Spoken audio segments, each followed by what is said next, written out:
investment criteria. So you got to decide what size property you're going to go after, right? You can't be all things to all people. There are 2 million multifamily properties, and we've all got a courage muscle, right? And most people on my podcast that have thousands and thousands of units, they started with a house or a duplex. And then I try to remember to ask them, what would you do if you told 18-year-old self something? Because I want to hear them tell you instead of me, and it's always go bigger, faster, okay? But we all have that courage muscle, so we got to hear. If you're afraid of taking down a 20 unit, then do a freaking duplex. Just get started, right?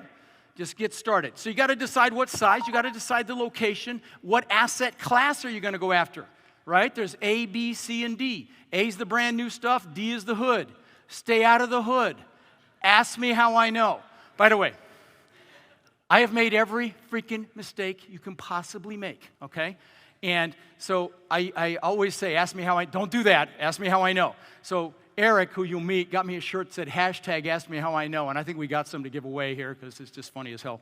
But anyway, don't go in the hood. I mean, I've had people killed in my properties, behind my properties, next to my properties, cut a hole in the door to pass the crack through, okay?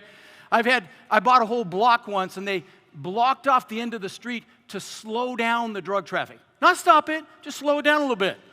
Yeah, you do not need that brain damage, okay? Now, you may see an asset where you get nice cash flow. Just some of you will ignore me and do it anyway, and you will wish you hadn't, trust me. All right, you got to decide on the class of property. The areas have different classes as well. There's A areas and D areas too, right? It's not just the property itself. Again, then you've got to decide if you're going to go after a stabilized property or a value-add property. We like value add. We like properties where we can go in and through our efforts improve the value. Give me an example of that, okay? Any improvement to the net income is an exponential improvement to the value in this commercial multifamily space, okay? So any improvement to the net operating income, net income, is exponential. It's about $17 to $20 for every $1 you increase the net income. I'll give you an example. Simple example, I say on my podcast all the time. We have this 296-unit asset in San Antonio, okay? I'll give you 2 examples here. So we had a kick-ass manager there, and she did a fire inspection on all the units to make sure the fire extinguishers weren't expired, smoke detectors, stuff like that. And she discovered 60 pets that we didn't know about. Now, I love pets, and you're going to pay to have them, okay? We're not in the charity. I have a charity, but not in my assets. I take care of my tenants. I clean, safe, and I'm forgetting something. But anyway, but you're going to pay for your pet. It's about $20 a month. That was a $500,000 increase in value, okay? 50, 60 pets, okay? I'll give you another example. We decided to paint numbers in the parking spaces there. And so, hey, you want your spot right in front of your unit? You will reserve it for you. It's $25 a month. That was we had 100 people take it. That was an $800,000 increase in value. Some freaking paint, okay? That's why we love this business. Okay, so that's value. That's increasing the value. Now, you guys all know Grant Cardone, I'm sure. Grant buys stabilized assets banking on rent appreciation.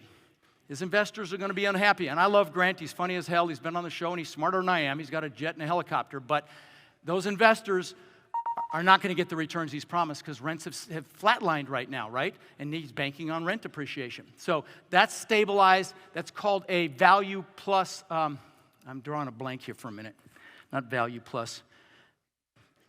It's not a value add. Let's just put it that way. The term is escaping me for some reason because we don't do it. You got to figure out what price range you're going to go in. So you've got to come up with your investment criteria. Because if you go to a broker and just say, hey, I just want a good deal, then we're like, oh, crud God, we got a noob here, okay? You've got to decide what size you're going to go after, what asset class you're going to go after, what market you're going to go after them.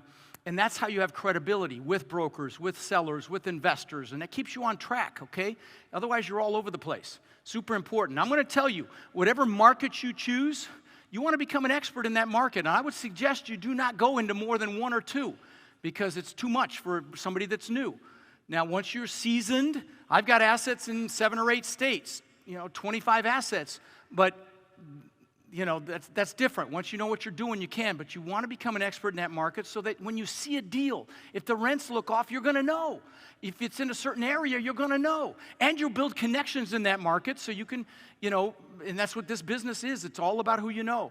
Connections with brokers and other vendors and so on and so forth. Does that make sense? Yes. All right, good. All right, so when you're considering where you're going to buy, you've got to consider the management. Are you going to manage yourself or are you going to hire property management? I would encourage you to hire property management. I would not get bogged down in toilets and tenants right now, guys, because opportunity is upon us. It's coming. It's here already. And you don't want to get bogged down in the minutia and the busy work. You want to be in acquisition mode, okay? Focused on deals, okay? So I would encourage you to get third-party property management. You got to figure out what debt is available. And I'm going to tell you, in this market we're in right now, debt is one of the challenges. Okay, debt and raising money, because investors are scared right now, so it's a lot more hand-holding to raise money, okay? But the debt is also a challenge. And again, Tyler will be on tomorrow, I believe, to talk about the different types of debt that's available, okay? Again, your target market, how far is it from where you live? If you live in California, don't go to freaking New York. I wouldn't invest in either of those two states, frankly, but you get what I'm saying. Don't go all the way across the country. I won't invest in the blue states. Not political, although I am definitely not blue, but I went there, didn't I? Anyway, it's a cost of doing business thing. It's a regulatory thing. It's an overtaxation thing. Both those states are practically broke if they're not already broke. You don't need it, okay? There's lower hanging fruit elsewhere, is my point. Okay, how much time do you have to do this business? I've got students that have retired from very high-paying W-2 jobs with kids, with families, and they retired because their cash flow exceeded their high income at their W-2 job, and they did it on the side. But you got to determine how much time you have. What are your resources? What do you have available to you? What's your, how many people do you know? Are you going to build a list? What are you going to do there? How much real estate have you done? Even if you've just bought your personal residence, all this comes into play that you want to think about when you're doing your investment criteria. What's your current financial status, your employment status? I get asked all the time, should I quit my job and do this? And my answer is always no. Why? Because unless you got a huge nest egg and you got money coming in, you're going to have what pop up? Fear. Thank you. And what does fear do? It paralyzes you, okay? Keep your job. Do this on the side, all right? How much time can you spend? How much time can you dedicate to this? What's your risk tolerance? Again, your investor identity will mature as you buy assets. I see it all the time. It's called a law of the first deal. I see it with my warriors. It's been like 4 months, 6 months. And then they're like, oh, I need a deal. It's been 8 months. And then they get one. In that first deal, it's the most stressful. It's the scariest. It's the most painful and typically takes the longest. And then they get one. Next thing you know, they have 3. I'm like, what the hell just happened? Right? They realized it's just all right here. Okay? But you gotta think, what's your risk tolerance? Are you conservative? Are you aggressive? And by the way, guys, in this room, you take off your employee hat and you put on yourself, your entrepreneur hat. And when you take off your employee hat, it means you don't quit at 5 o'clock. You quit when? When you're done, right? But you got to have that business mindset, and you got to run it like a business. And so you've got to organize yourself. You're going to want to get a CRM, client relationship management software. I recommend HubSpot. That's what we use. I don't get anything for that. There are other free systems out there. There's Zoho, really simple systems, Insightly. But I think HubSpot's the way to go personally. But remember this. Multifamily it's not really that subjective. Again, it's primarily empirical. You got to get the numbers right. Are you going to know how to underwrite a deal after you leave this boot camp? No. I wish, but we'd be here a week, okay? No, you're going to have a great understanding. You're going to become good at this through what? Repetition. Repetition is the mother of skill, right?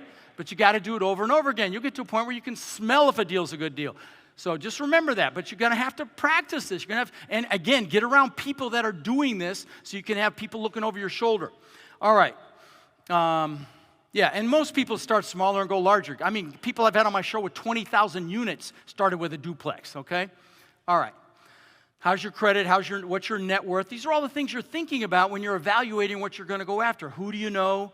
How much capital do you have to invest yourself, potential partners, friends? Do you have a mentor or coach that can guide you? If you're not going to be interested in my Warrior program, find somebody local. Go to your local meetup group, your real estate investor club meeting. Find somebody. See what you can do to have them mentor you. What mentorship and coaching does is it shortens the learning curve. You're basically getting speed into the environment.